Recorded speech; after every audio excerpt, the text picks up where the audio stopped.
ఏంటమ్మా ఏం చేస్తున్నావు? ఏం లేదమ్మా, ఈరోజు పెసరట్టు చేస్తూ ఉన్నాను.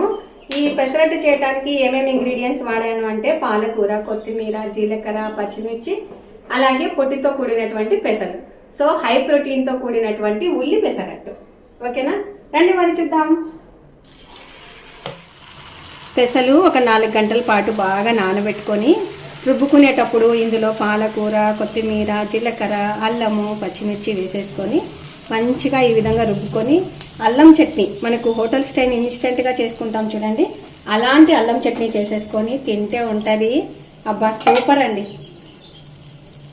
ఇంకా ఇప్పుడైతే ఇలాగ వేసేసిన తర్వాత కొంచెం ఆయిల్ వేసేసి ఆ తర్వాత ఇలాగ ఆనియన్స్, పచ్చిమిర్చి, అలాగే అల్లం ముక్కలు ఈ విధంగా వేసేసాను. ఇంకా ఆ తర్వాత మీడియం ఫ్లేమ్లో పెట్టుకొని ఇలాగ రోస్ట్ లాగా చేసేసుకుంటాను. కొంచెం మనం ఆనియన్స్ని ఇలాగ ఒత్తినట్టుగా అంటే మొత్తం ఇలాగ అతుక్కుంటాయి. ఇంకా వీటిలోకి హోటల్ స్టైల్ అల్లం చట్నీ.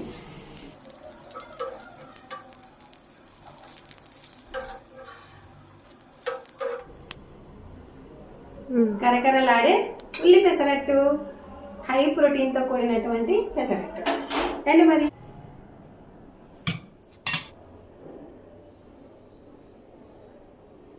సూపర్ పునీత, ఎక్సలెంట్గా వచ్చింది. తప్పకుండా ట్రై చేయండి. ఇలాంటి మంచి మంచి వీడియోస్ కోసము మన ఛానల్ని ఫాలో అవ్వండి. Thank you.